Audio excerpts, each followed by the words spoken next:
When it comes down to movies and television, I often wonder how and if the internet is or is not incorporated in these said movies and television. Just to give some examples, in the other spy franchise, Mission Impossible 1 from 1996, Tom Cruise was on a 1996 slow internet with the dial-up. And then Austin Powers movies had America Online internet.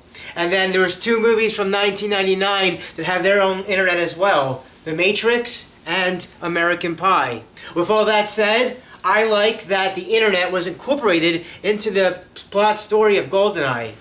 So after License to Kill came out in 1989, up until the 24th and 25th movie, which is more recent now, this was at the time the longest gap between movies of 6 years. So after License to Kill ended, with legal issues, it was unknown what would be with the James Bond franchise. When it became too long of a break, Timothy Dalton decided not to come back for a third appearance. I think that kind of sucks because I liked Timothy Dalton as Bond and would have liked to seen him in a third appearance. Having said that, Pierce Brosnan did want to come back for a fifth time after his fourth movie in 2002, but unfortunately the producers decided to go in a different direction, to reboot the whole series, and to go with a younger actor. But it would have been really neat if Timothy Dalton came back for a third, which is unfortunately never going to happen, and I would have liked to see Pierce Brosnan back for a fifth after the way his fourth one played out, which we'll get to in a bit. Now, this movie is taking place after the end of the Cold War. This is the first James Bond movie to take place after the end of the Cold War and after the early 90s breakup of the Soviet Union, what have you. And I thought this movie was really well done. It has really well direction by Martin Campbell, Martin Campbell didn't just save Bond once, he saved Bond twice. First here in GoldenEye 1995, and then 11 years later in 2006, which we'll get to in a bit with that movie. So the direction was well done. I always get confused by the opening because in the opening when they're at the facility, something happens where you're like, wait, what? And then later on in the movie it's kind of shown what it is, and the trailers also give things away too much. But yeah, that part in the beginning, and it's also when he's in the air, trying to go in the air to escape, that also doesn't really make sense. But when Pierce Brosnan did GoldenEye, he was 42 years old. When Daniel Craig did Casino Royale, he was 38 years old.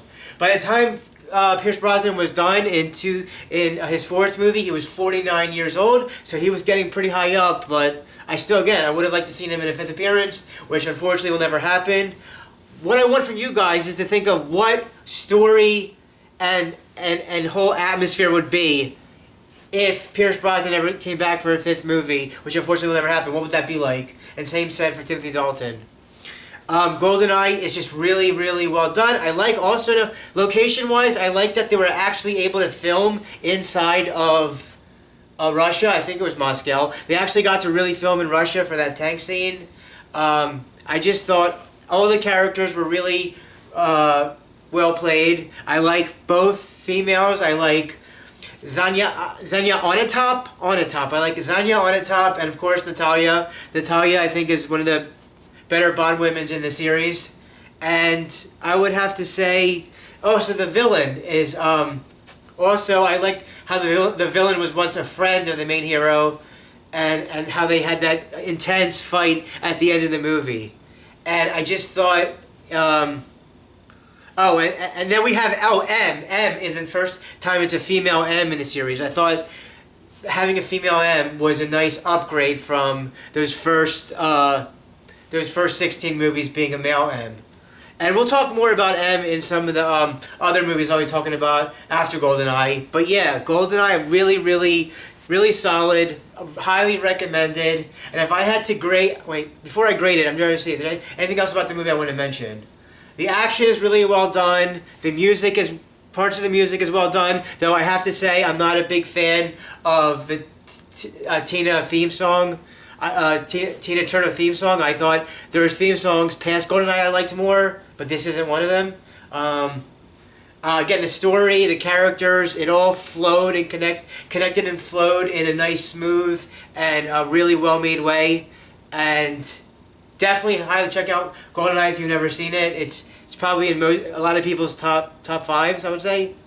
And I like Pierce Brosnan in this, coming into this performance. A lot of people say that this is his best movie, and I think it's I'm gonna soon talk about in an upcoming video what my second favorite Bond movie is. Rather, what my second favorite Pierce Brosnan movie is. But first, here in his first appearance, really well executed. If I had to grade GoldenEye from 1995, I would give it an A for excellent, or a 4 out of 4 Kazaska stars. Yeah, an A for excellent or 4 out of 4. And it's just a shame that after GoldenEye, the Pierce Brosnan movies kind of went downhill from there, but we'll get to that in a sec. Yeah, those are my reflections of GoldenEye. I'm trying to think. Before I close this one out, is there anything else about GoldenEye I want to say before I close out?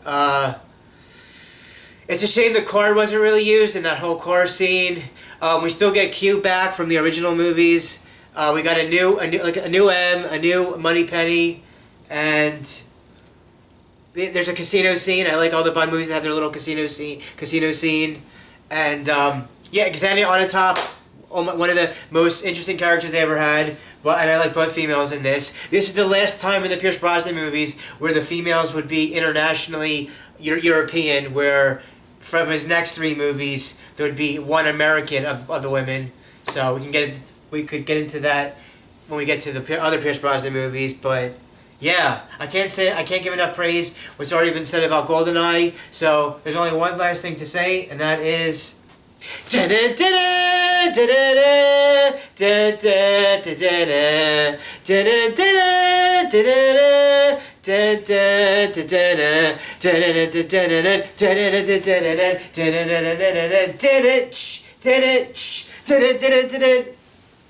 You were expecting someone else?